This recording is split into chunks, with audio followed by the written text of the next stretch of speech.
Hi guys, welcome to Tech Team channel. Hope you are doing well. In this video I'm gonna be showing you how to fix iPhone Wi-Fi and cellular icon indicator are missing after iOS 17.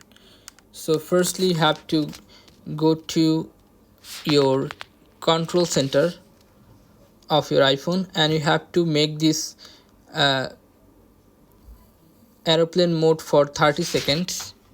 Okay, after 30 seconds check back that your issue has been fixed or not. If still issues, if it's not fixed yet, you have to restart your mobile iPhone.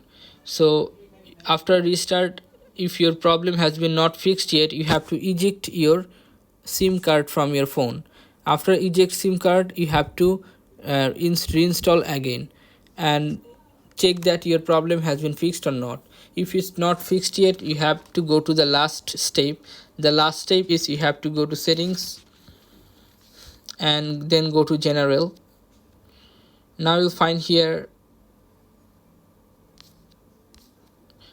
transfer or reset iPhone. Click on this, click on reset, and you have to reset network settings.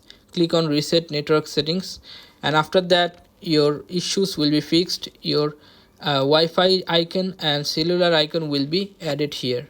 So this is how you can do this, guys. If you find this video helpful, then please give a thumbs up and don't forget to subscribe the channel. Thank you so much for watching the video.